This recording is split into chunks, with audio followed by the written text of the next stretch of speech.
Welcome guys to the flexible dieting presentation. In this video, what you're going to learn is how being less restrictive with your food can help you get in the best shape of your life. This video is for particularly them people that have found it difficult to get to and maintain a certain weight, or if you've constantly felt like you've yo-yoed up and down your weight and you can't actually stick to anything long term. So there's just a couple of really important points that you've got to understand before we get into the details about what flexible dieting actually entails. The first point is this. Research papers have published time and time again that people who are more restrictive with their food choices tend to have higher body fat percentage levels and weigh more than those people who are more flexible with their food choices. Those people who are more flexible with their food choices actually seem to be able to adhere to the diets better and are less prone to binge eating behaviors than those people who are more food restrictive. And I think this is a really important point before we move on through the slides, is that you guys know that being more restrictive with your food choices will only end up leading to higher body fat percentage levels and a higher weight. Something else that you guys probably know at this stage is that getting lean or losing weight isn't technically that hard. Okay, you don't need to pick up a book in a store or read 100 magazines or go onto the internet and look up how to lose weight. Okay, all you need to do to lose weight and get lean is adjust your food intake and increase your energy. So eat a little bit less, exercise a little bit more. And it's this deficit that you've created in calories is what's going to cause a reduction in your weight. So weight loss is actually a really simple process. It doesn't matter what diet you're on.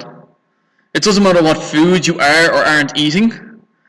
What it comes down to is that if you're burning more calories than you need, this will cause some degree of weight loss. How much weight loss? Well, it depends on various factors, such as how severe the diet is, the length of the diet, your gender, your age, your weight, your genetics. Okay, all these different factors will play a role in how fast or how slow weight loss will actually be. But each factor on its own is not a reason why you can't get down to a certain body fat percentage. Okay, so if you think you can't get to a certain weight because of any of these factors, it's lies that you're telling yourself or that someone has told you. If you're in a calorie deficit, i.e. you're burning more weight, burning more calories than your body needs, you will lose a certain degree of weight. And this is probably something that your granny or granddad has told you before. There's nothing new and there's nothing exciting about this. Eat a little bit less and exercise a little bit more and you'll have some degree of fat loss. Okay, so now you know the factors you need to have in place in order to get lean are to burn more calories than your body needs.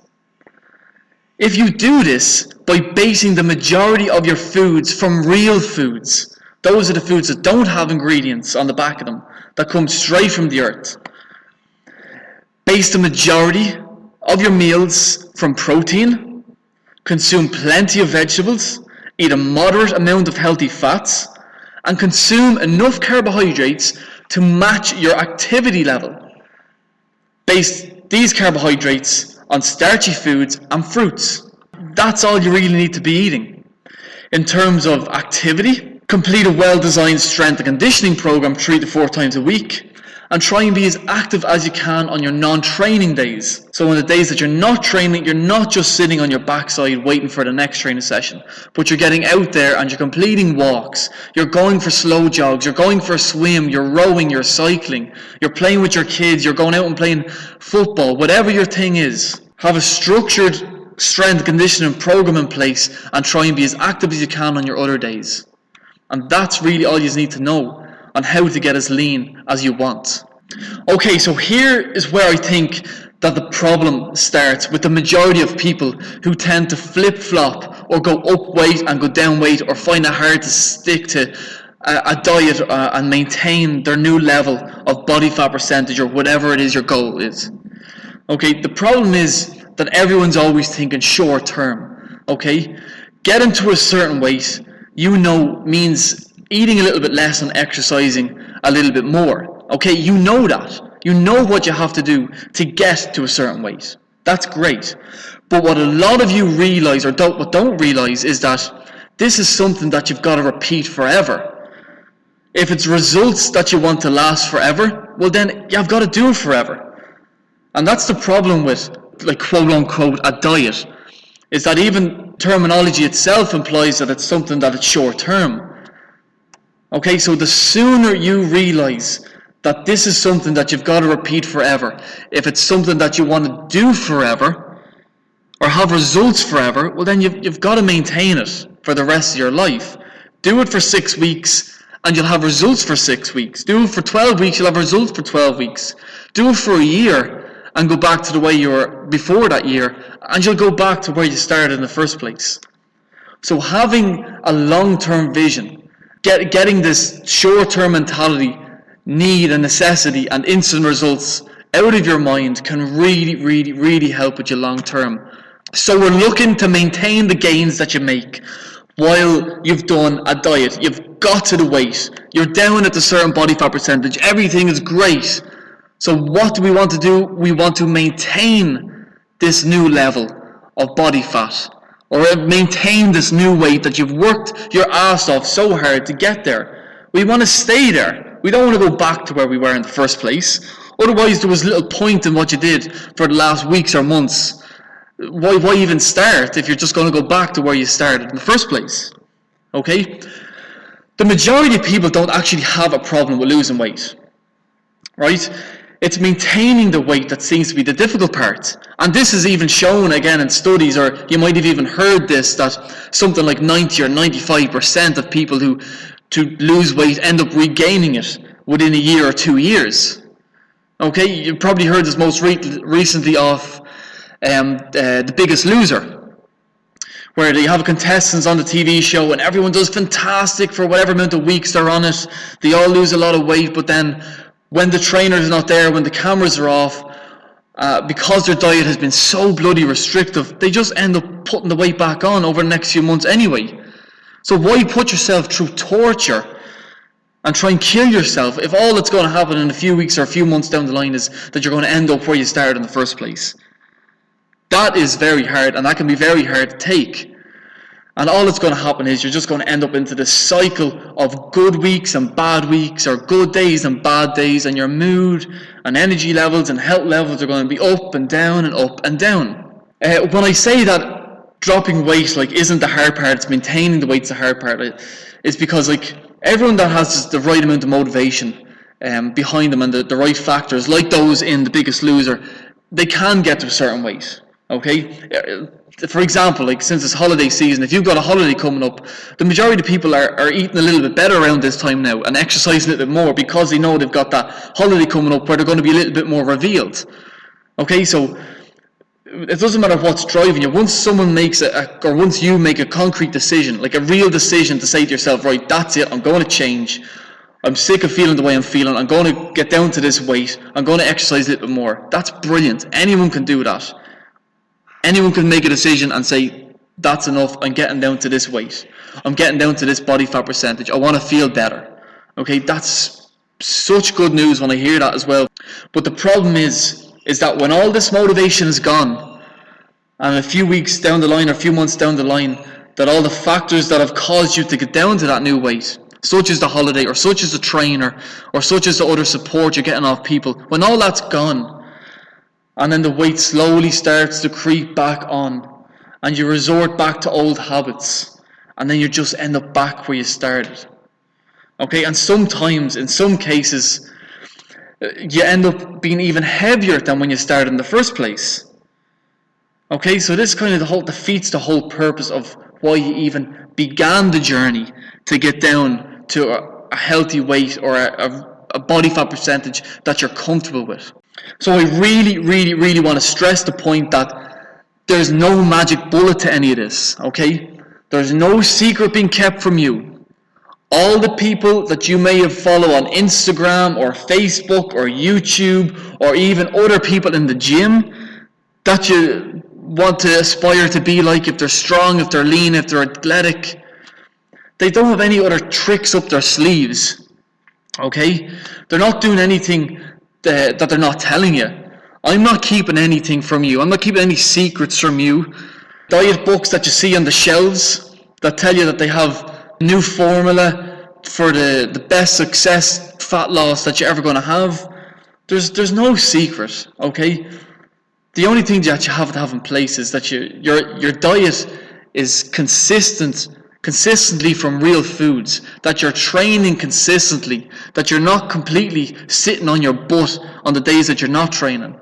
Okay, so being active, eating real foods, do it consistently, do it forever, and you'll have results that last forever. And that's all the secret is to it, or the lack of secret that there is to it. So really, what we have, it's not a weight loss problem that the majority of people have, or that you have. You probably don't have a weight loss problem. In fact, no one has a weight loss problem, because anyone can lose weight with the right factors in place. Okay, the problem is when we get down to that weight, or get down to that body fat percentage that you're looking to get down to. It's here where the problems start, really, because we can't maintain it. Okay, and this isn't just a weight thing. Okay, it's a behavior change. It's a behavior change problem. Okay, anything that you've tried to change in the past, any different behavior, whether it be smoking or overeating on the weekend, or trying to give up alcohol, or any bad habits that you might have, trying to watch less TV, trying to hang out with your kids more, or be a better parent, or whatever these things. We always tend to do really good for a few weeks or a few months, but after a while, we kind of just start slowly slipping back into old habits. And the behavior that we've tried to really change so hard in the first place, we just end up resorting back to that within a few weeks or within a few months. Okay? So I just want you to know that it's not only something to do with your weight, it's going to be seen in every other area of your life. While I might sound like I'm making this out to be a really, really easy process, okay, it's not. Okay, I'm not here to tell you crap, right? It's difficult, right? If you want to get down to a lean body fat percentage or a healthier weight, it's hard. Of course it's hard. If it wasn't hard, everyone would be walking around at a weight or body fat percentage or level of leanness and strength that they wanted to be at. It takes work and it takes time. Okay, you've got to realize that it takes work and it takes time to get there. Okay? But most people never get there in the first place because they don't realize how much time it's actually involved, or how long they actually have to stay with their new habits. You have to stay with your new habits forever. You know, it has to be a complete lifestyle change if you want to be this new type of person in this new body that you want. Okay? And realizing that eating from real foods and that exercising regularly is something that has to be done for as long as you want the results. Realizing that if you want results forever and you want to maintain it forever, well, then you've got to do these two things forever. Okay? Like this is one of the reasons why I love strength training so much, or strength and conditioning training much, is because it's really, really addictive. Strength and conditioning, like, it covers so many aspects of fitness in 1 hour, you know. It makes you stronger, it'll make you more mobile, okay, so your movement is going to be better when you start moving your body the way it should do, under weight or no weight. Okay, you're going to increase your aerobic fitness as well. You're going to be able to measure your strengths, you measure your fitness by your 1 rep maxes and your 5 rep maxes and your pull-ups and your push-ups and your chin-ups. Okay, there's so much variation in a well-designed strength and conditioning program. It doesn't discriminate whether you're old or young, whether you're male or female. The only person you're trying to beat is yourself. Okay, you're breaking down barriers within the gym, realizing that you can do stuff that you never thought possible, and then you go outside of the gym and you feel like you can do the same thing, doing things that you didn't think that you could do. Okay, even as I'm recording this, it's test week, and I can already see when people are leaving, they're nearly gobsmacked. Some of the weights they can lift that they never even knew they they could imagine to be able to lift. And that's going to carry over outside. And probably the biggest reason about strength and conditioning, or why I think it's probably the best type of training that someone could do to make it long term, is because it is really sustainable. Okay, so all these factors that make it doable for everyone, and it's being addictive, that you're trying to beat yourself, and there's so much variety, and it's measurable and it's progressive. All this means that it's something that you can see yourself doing long term. Okay, and the reason I'm telling you this is because it's linked in with your food. It's really important that you can do some sort of training or exercise that you can see yourself doing long term. Okay, and that's why I love strength and conditioning. Right, you don't really hear of someone that's been doing Zumba for years, okay, because there's not that much progression in a class or a fitness class that you go into in a gym. You go in and you do a certain amount of reps and sets, and that's great. You go out, you go back in the next day, and it's just a bunch of random things over and over again. Okay, so it's kind of hard to get bought into the whole process of something like that. The more you can buy into something that you're invested in, your time, your energy, you're there, you want to get better at something, well then that's how you're going to stick to something. I'm not telling you it has to be strength and conditioning. I'm just saying, from my personal viewpoint and from people that I see coming in here that have never done strength and conditioning, we've a 58-year-old woman that's come in here that's never lifted a weight in her life, and she's now nearly a year on, and she's doing things that she never thought she could do. That's sustainable. But if you find that Zumba or swimming or walking or whatever, if you find that you love something that you can see yourself doing long term, well then that's the thing that you've got to do, because you're going to be able to do that a year from now, 2 years from now, 3 years from now, 10, 20, 30 years from now. Okay, and that's the key, is making the training sustainable as well as making the food sustainable. Okay, so I know we got a little bit off topic with the food thing, but it's just really important that you find something exercise-wise that you're going to be able to sustain and that you like doing as well long term. Okay, so let's look at flexible dieting now. So like strength conditioning had its own reasons for making something really, really sustainable and doable long term, we have an approach that we can use for dieting as well. Okay, flexible dieting is an approach that makes the dieting process and maintaining process a little bit easier. Okay, it's not an actual diet like paleo or 5-2 or intermittent fasting. It's just a method that can be used in which both the physical and psychological aspects of a diet are addressed. Okay, so here's a question I'm going to put to you guys. You may not have even realized that this was even a question. Okay, but you're going to fail a diet for a reason. Okay, you're going to fall off the wagon, so to speak, for a reason. And the question I'm asking you is, did the diet fail you, or did you fail the diet? Okay, did the diet fail you, or did you fail the diet? So was it the diet's fault or your fault? Was the diet set up wrong, that for some biological reason you couldn't stick with it? Or was it your own mentality, your willpower maybe, and it was a psychological reason that you failed the diet? Okay, like, it's important to note, right, we're going to break it down into these two separate things, biological and psychological reasons for failing a diet, just for the purposes of this video. But it's important that you know that, like, the two overlap, that you don't have one without the other ever. Okay, so how your physical mentality will affect your mental well-being. Your mental well-being will affect you physically. Okay, so obviously they overlap. Okay, you don't have one without the other. But just for the purpose of this video, we're going to break them down so you can see it a little bit more clearly, where you have been going wrong in the past maybe, and how you can fix things for the future, in that you can stick with something a little bit more long term and stop going up and down and flip-flopping back and forth between good and bad. Okay, so let's look at how a diet would fail you. This is the biological reasons why a diet would end up failing you. Your body, right, it regulates changes through this process called homeostasis.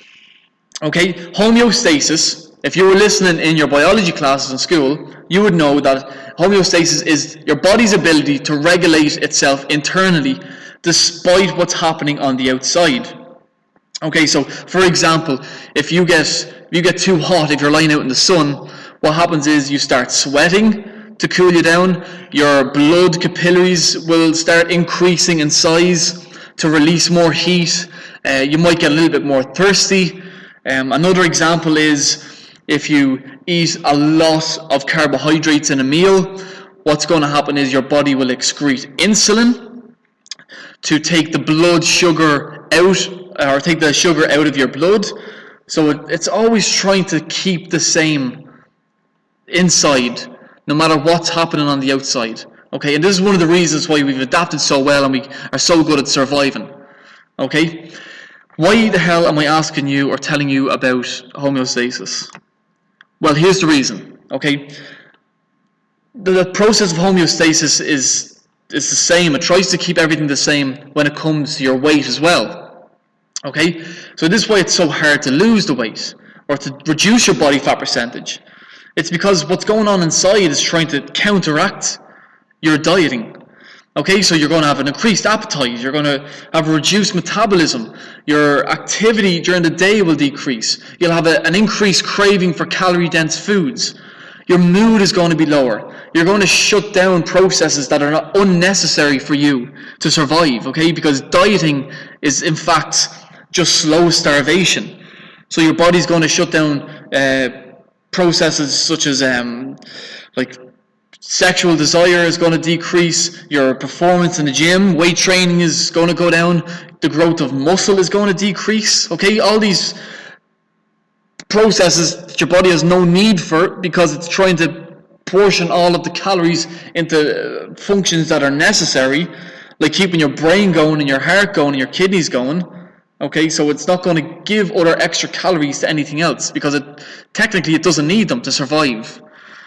Okay, so when we're talking about a diet failing you, it's because it's like biologically, it's uncontrollable. Like technically you can't really blame yourself.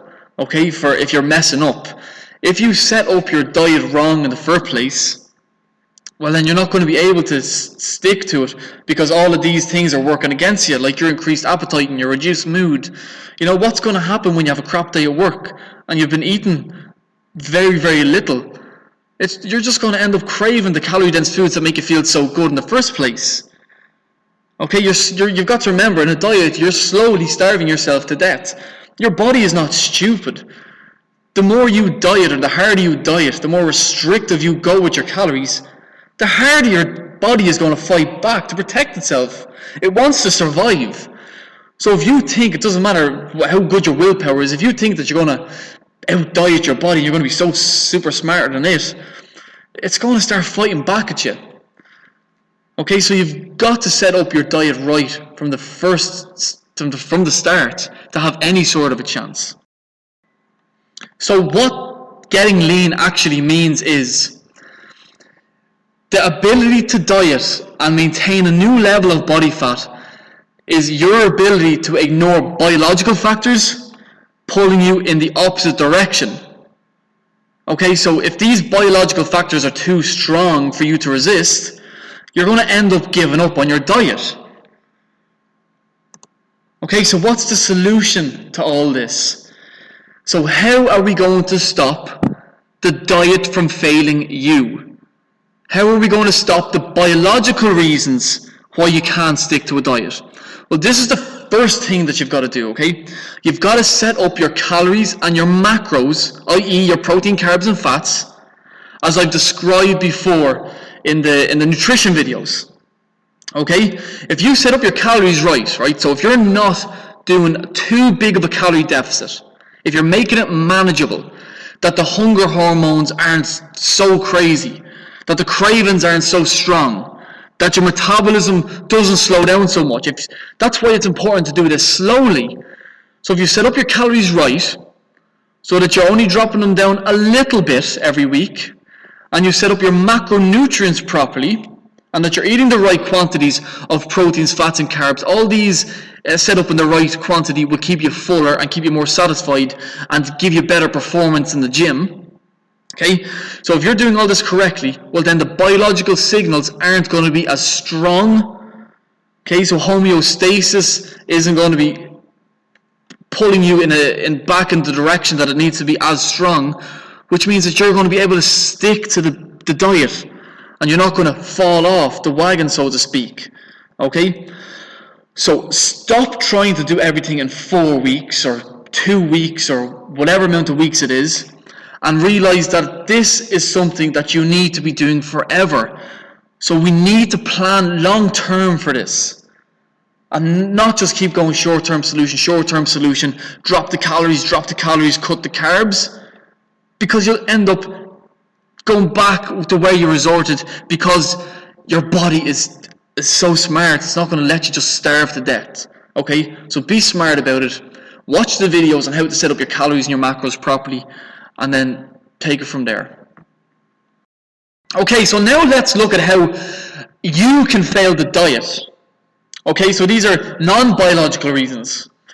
One of the biggest reasons the majority of people fail on a diet is because of the absoluteness of being all in or completely off a diet. Okay, this is the all or nothing approach. This is when eating just one biscuit in a moment of boredom or hunger, or you just want to taste it, or you're sleep deprived and you make a bad decision. You eat one biscuit.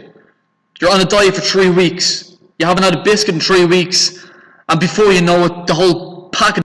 Okay, so you might be this person. I know I was this person who had this all or nothing approach, and still does creep into a couple of things that I do now today. Okay, so you might have the same mentality as I do in thinking, well, you're either doing everything at once, or why bother doing anything at all? Okay, you're either all in or you're not in at all. Okay, this can also be seen if you're like the type of person who starts some sort of exercise program. Like the biggest drop off of an exercise program is like the, say, 4th week, 5th week, and it's the similar like for diets, especially when I see people in the gym, if they go too restrictive, the last about 4-ish weeks of doing loads of exercise, really restrictive with their food, and then crap hits the fan, and you eat all the food that you've been restricting yourself of.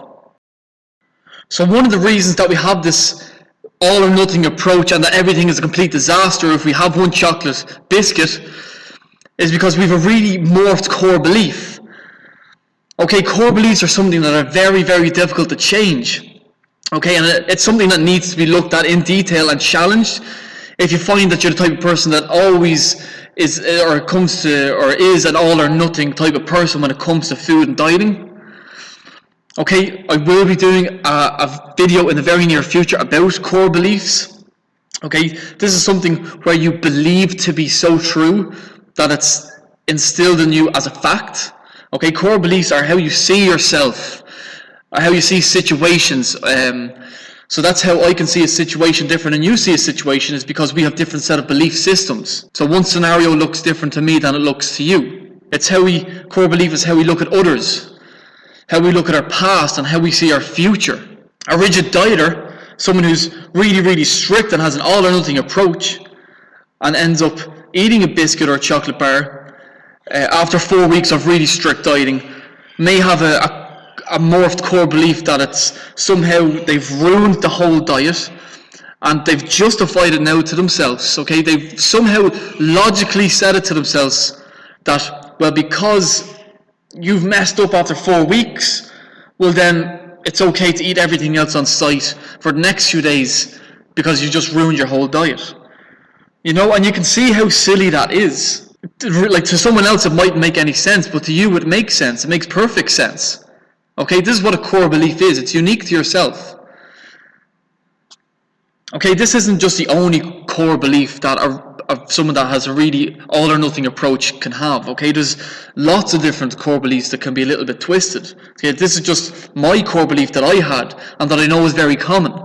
Oh crap, I had one piece of this, and I might have had this on a Friday, and then I say to myself, oh feck it anyway, I'll just go Friday, Saturday, Sunday, eating nothing but chocolate and ice cream and pizza, and everything goes out the window. And then I go to start again on Monday, and I'm after, now because I did do the 3 week or the 3 days of overconsumption of calories, now maybe I nearly did ruin the last 4 weeks.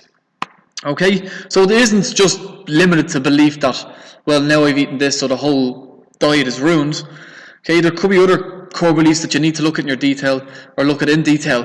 I know some other morphed beliefs people have, or they think they're powerless during the weekends because they're not on a routine, that they somehow justify that this is the reason why they overeat, or that they're too busy, okay, or that because they've got friends over that they have to eat a certain way, or if their family's over, they have to eat a certain way. You know, these are all things that you're trying to justify it to yourself. Beliefs that you somehow believe to be true in order for you to eat stuff that you do not want to eat in the first place. Okay, and it takes a little bit more detail and an in-depth look at this stuff to really get to the reason of why you have an all or nothing approach. So a morphed core belief for the majority of people who are too restrictive with their foods, or these rigid dieters, is that they think they've messed up. All the progress is ruined. Everything that you've done for the last 4 weeks has been completely ruined because you ate one piece of bloody cake at a birthday party. I'll start over on Monday, it's Friday, F it. I'm going to go 3 days on a mad one. Okay, eating all you can. Because somehow, and this is again coming from a personal viewpoint, what I used to justify it to myself is, I think, well, oh no, right, the next time is going to be the last time. I'm going to overeat this weekend, and then next Monday I'm going to start again, and I'm going to have no slip-ups. I'm going to have no slip-ups. Okay? Do you see how silly that sounds? I'm never going to eat a piece of cake or biscuit again. Of course I am, you know? And of course you are as well. So don't say to yourself that, oh, here I go on Monday, I'm never going to touch another piece of X, Y, and Z after that weekend I had. Whoa, I ate so much, I'm never going to touch another piece of this. You are, and you know you are. But you got to make sure that you know that you are going to do it again. Whoa, that was mad.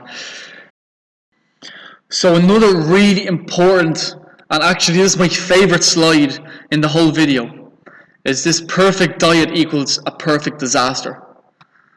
Okay, listen to this. Okay, and really, really, really listen to this. Absolute perfectionism is very often the reason so many people fail on a diet, or anything for that matter.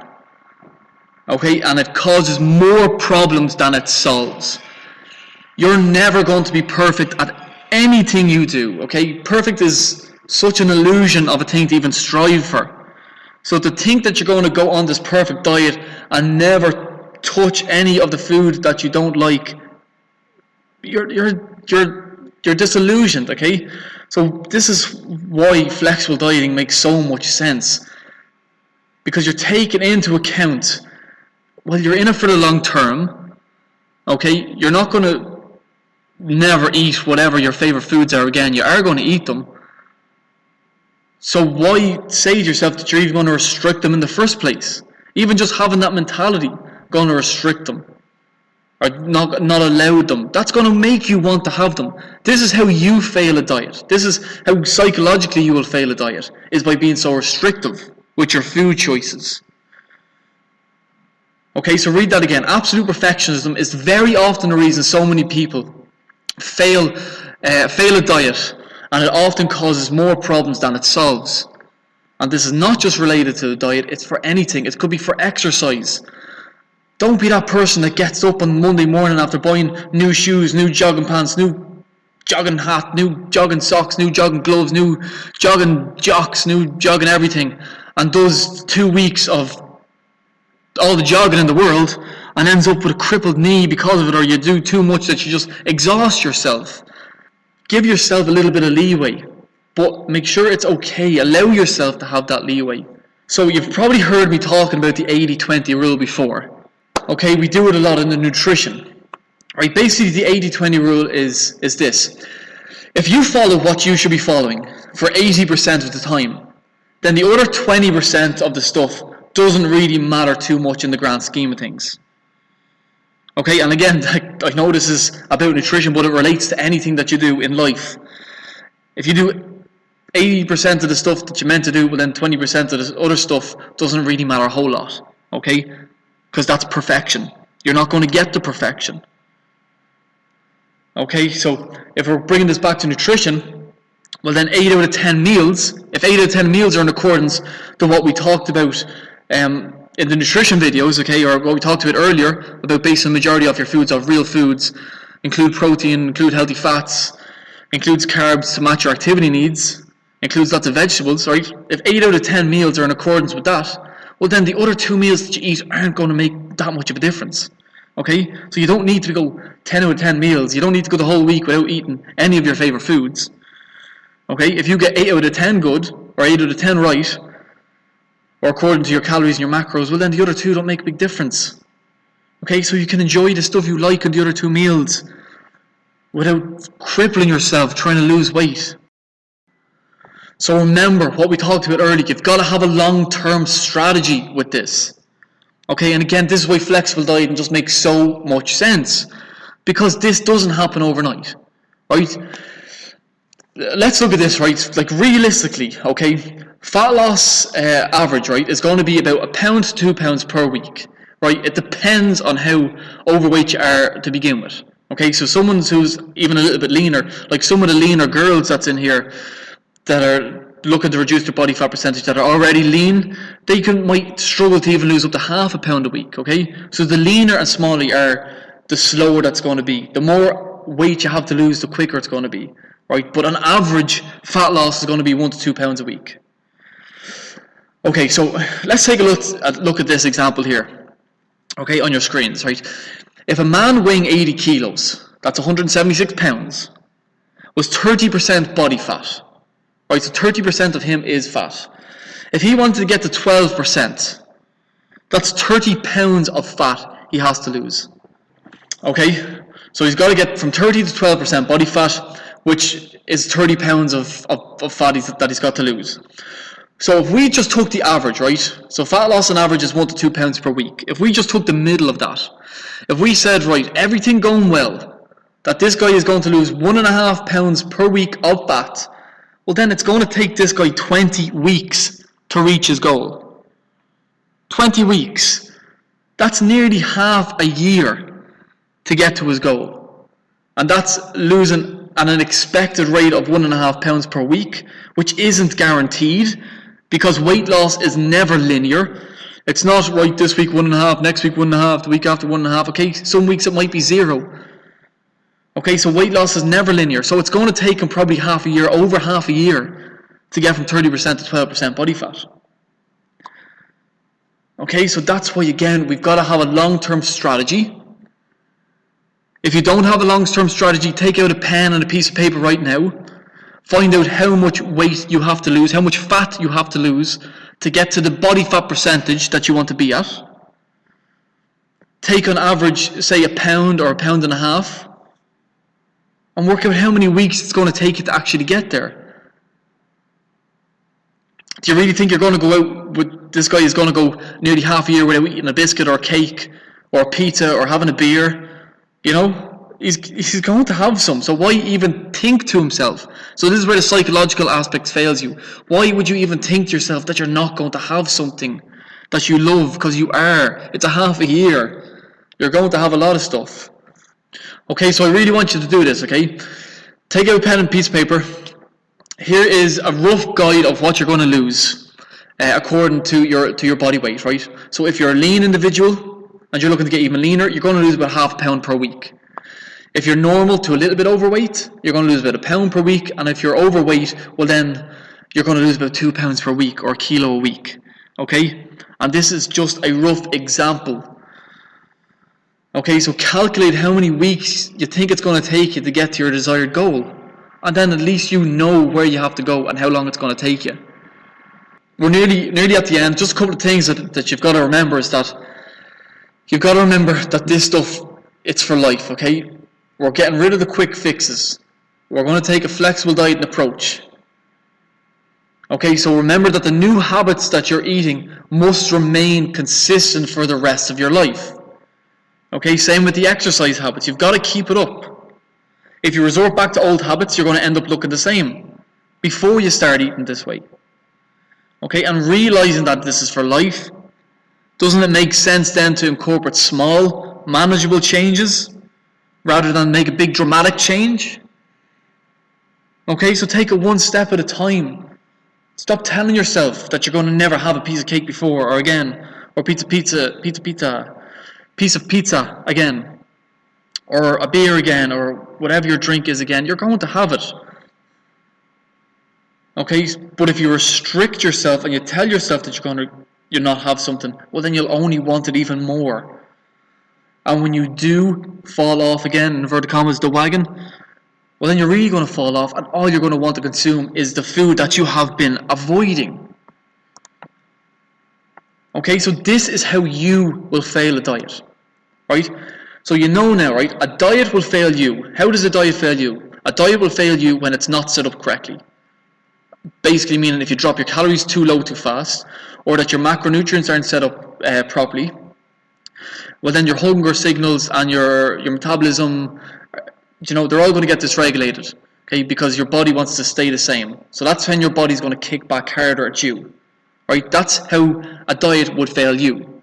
How you fail a diet is when you are overly restrictive with your food choices, okay? So you're choosing not to eat certain foods, which only makes you want the foods that you can't have in the first place.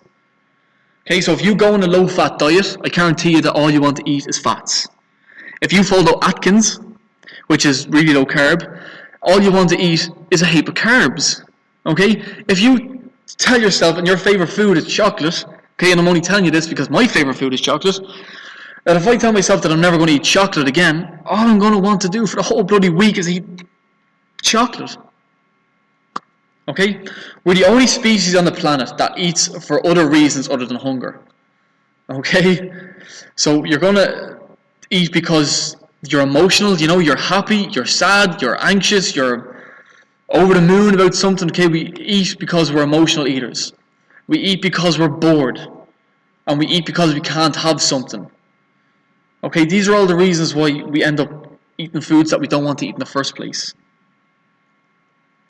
And it's important to know that why are the reasons that you do tend up overeating the foods? Like, which of these reasons is it? More often than not, it's because you're over-restrictive, and that's why we're staying with the point of being over-restrictive.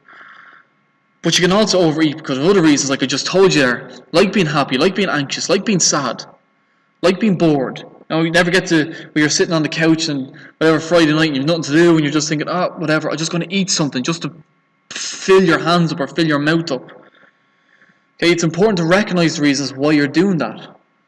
Okay, but the biggest reason that most people will fail diets is because they're too restrictive in the first place with their food choices. Okay, so what's the solution to you failing the diets? It's the first thing you got to do is challenge your core beliefs. Okay, this is probably one of the biggest ones, right? Is challenging your core beliefs. And like I told you, I'll make a video of this on the very near future. But it's something that you got to kind of sit down and kind of monitor the reasons why you seem to be overeating foods that you're trying to avoid in the first place. Okay, so you've got to challenge your core beliefs. Okay, you've got to stop restricting the foods that you love. Okay, so once you stop avoiding foods, it'll make the whole thing so much easier on yourself. Okay, realize that it's a long-term solution. It's going to work out how long it's going to take you to get there, and know that you're going to eat foods along the way that you like. When you ask yourself, which diet should I follow, or if you're asking me what the best diet to follow, well then, the best answer I give to you is the one that you're able to stick with long term. Okay, so one that you can see yourself doing and maintaining for the rest of your life, like a strength and conditioning program. Okay, but if strength and conditioning isn't your thing, well then find something that is your thing that you can stick to for the rest of your life. Same with the diet, your nutritional choices. If you end up in trying paleo, but you can't see yourself doing paleo in 3 months from now, Because, oh, you have a birthday coming up and all the cake's going to be there, you have a holiday coming up and, oh no, I can't do paleo, okay, because of that coming up. Well then paleo's not for you, right?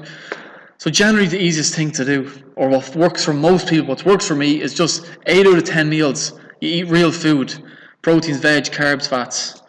Other two don't make that big of a difference. You know, it's like the best diet is individual to the person, so some people might prefer to eat higher amount of carbs, some people prefer to eat higher amount of fats. Okay, so whatever works for you. Some people do really good on having a day where they allow themselves to eat a little bit more of the processed foods. Some people do best when they slot them in throughout the week. Okay? I do best slotting them in throughout the week. So every time I train, I'll allow myself to have a bar of chocolate. Okay, and this kind of like, it rewards me for my training when I get to eat after it. One of my favourite foods. It rewards me for my training, so it reinforces a really great behaviour for training. Okay? What it's also going to do is, because I would have problems overeating on the weekend, because I restricted myself Monday to Friday, well then I wasn't going to have a free day where I could eat as much or a lot of junk food. Okay, so some people get really good results doing that. I would prefer to stick it throughout the week, which I'd recommend.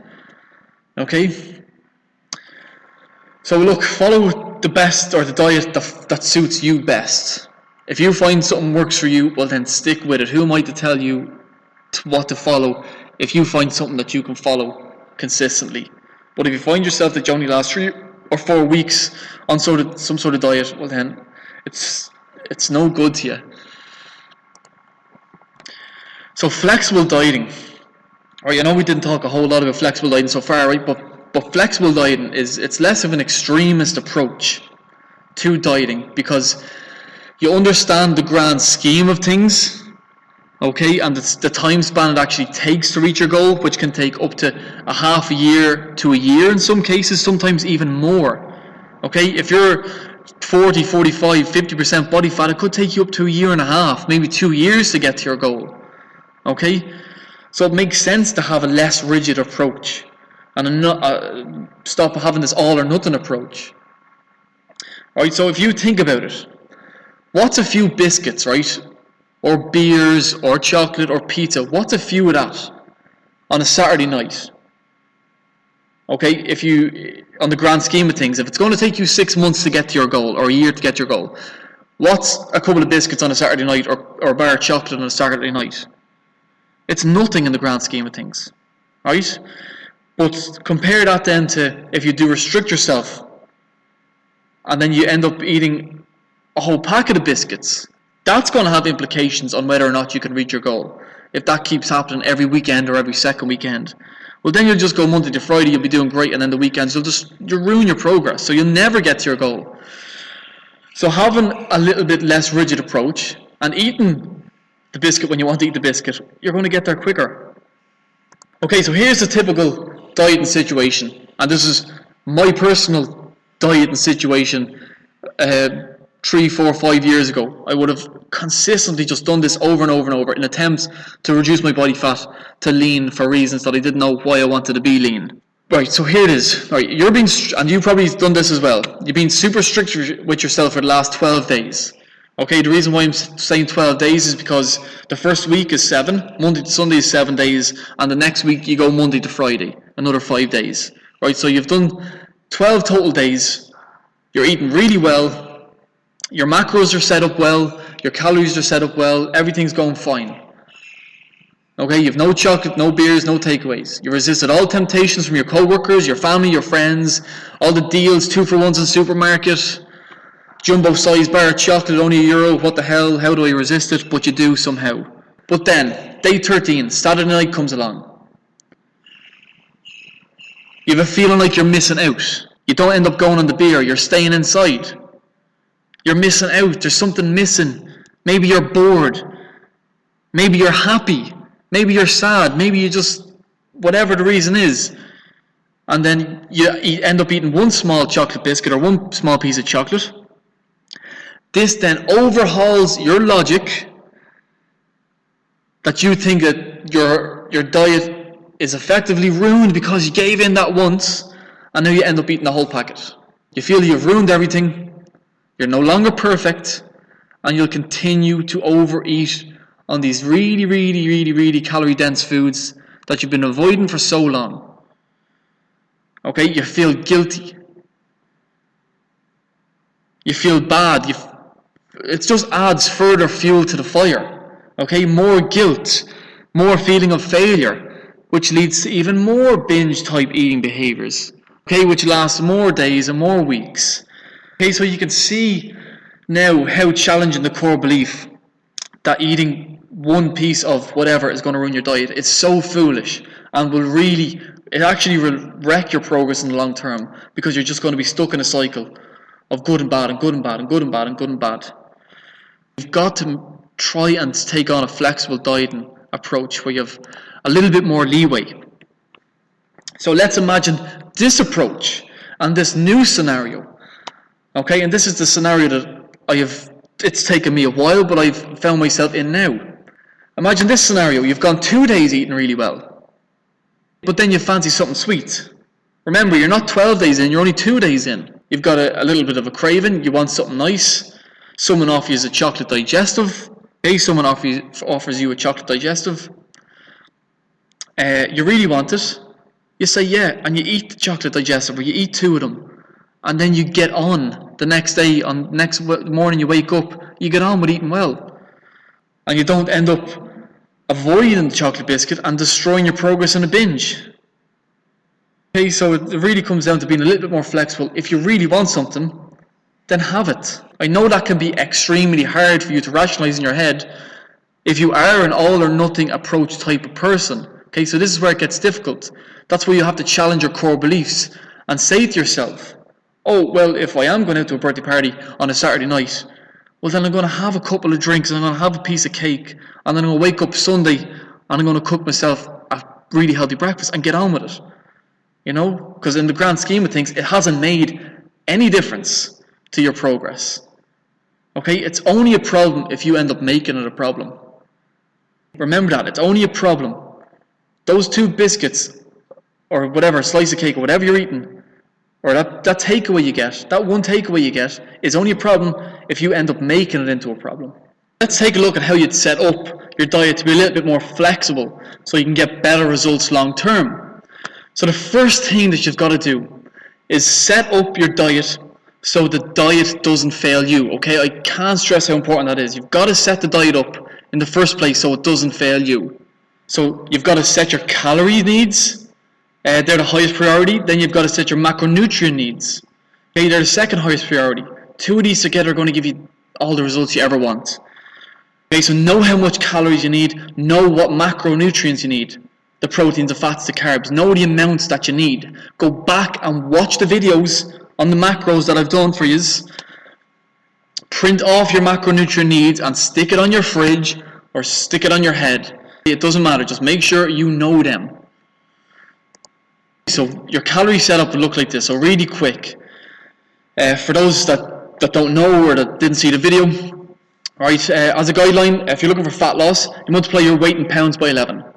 If you want to stay the same, so you're looking for maintenance, you're looking for your weight in pounds by 14. And for muscle gain, you multiply your weight in pounds by 16. Okay, that'll give you the amount of calories you need per day. They're just guidelines, and they're to be adjusted based on how fast or how slow your weight gain is, or weight loss is.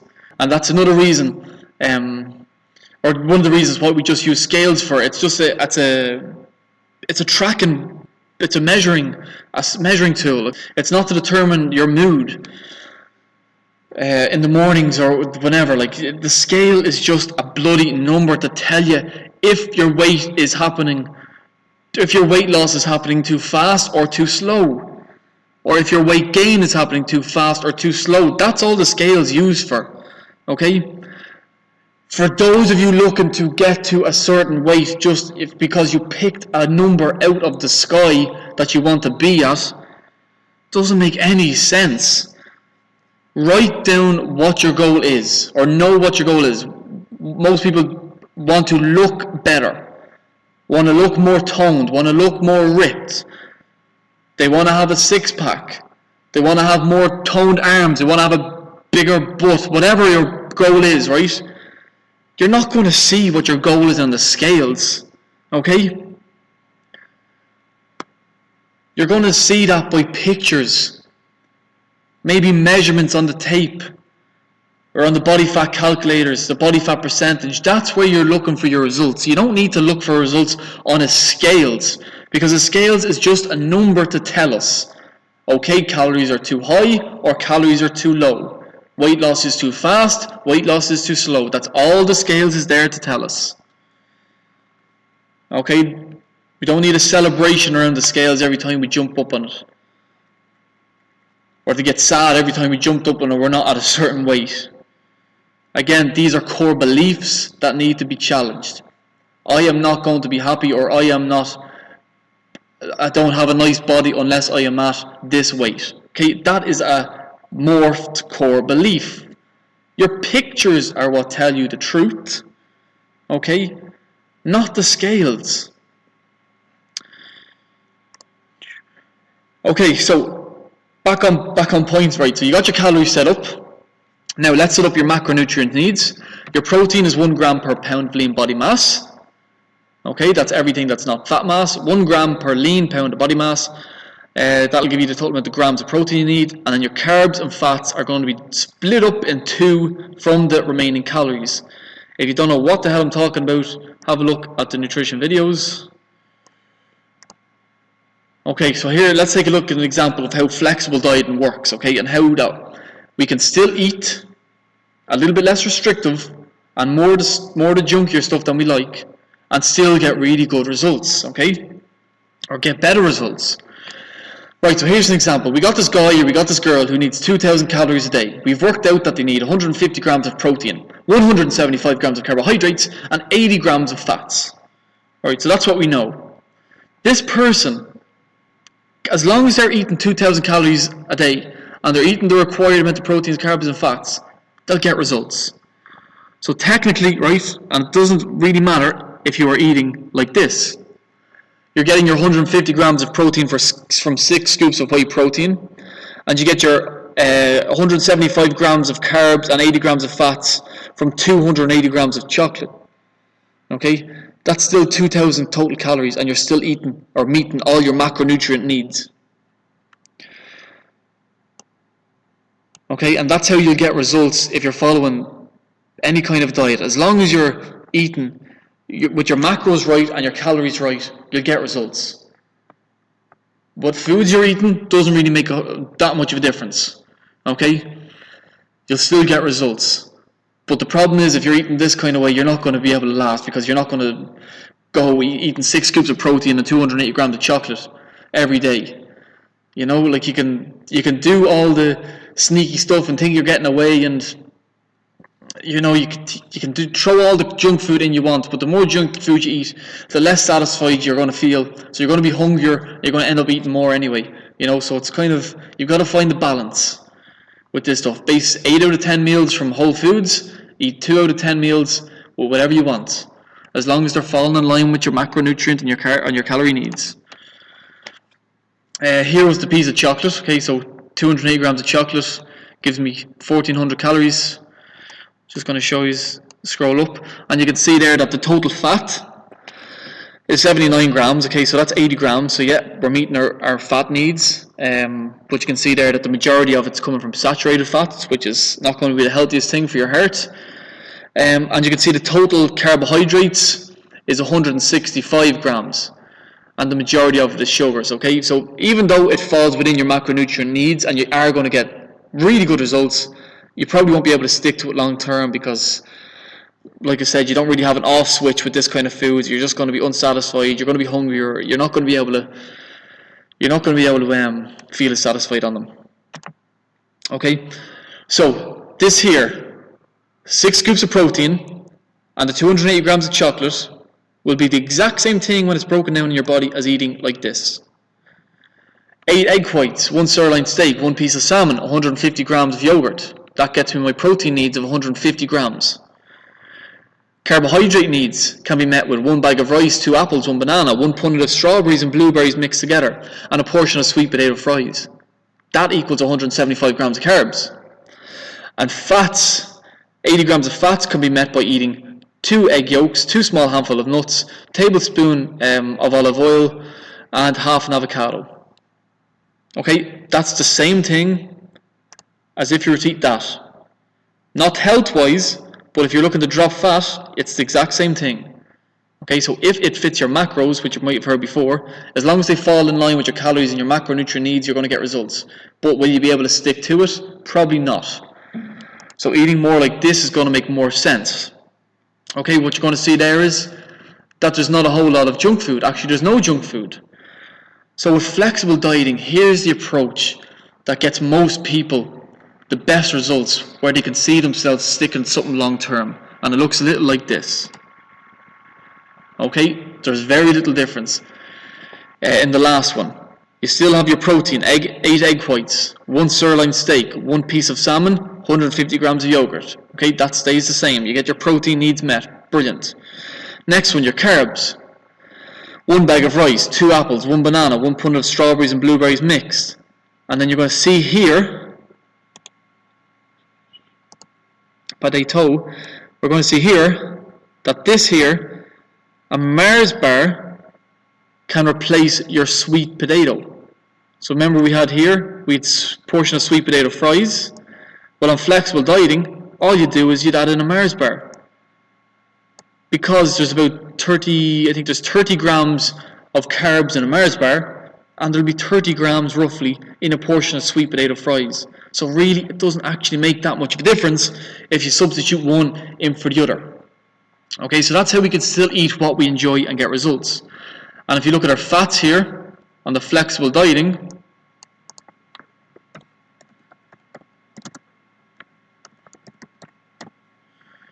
you're going to see we have a Mars bar instead of 2 egg yolks.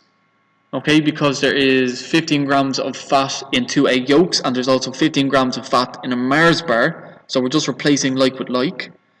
Although not exactly like, but still, fats with fats, 15 grams with 15 grams. And then we keep the rest the same. 2 small handful of nuts, olive oil as dressing, and half an avocado. Okay, so here on this day, if this was a day like the Tuesday or the Wednesday that I was talking about earlier, you get 2 days into your diet, you're still eating everything according to your calories and your macros, you can still eat something that you enjoy and not restrict it, and still get the exact same results as you would than if you did restrict it completely. Okay, actually, if you restrict it completely, what's going to happen is you'll end up overeating them in a few weeks down the road. Okay, so this makes so much more sense.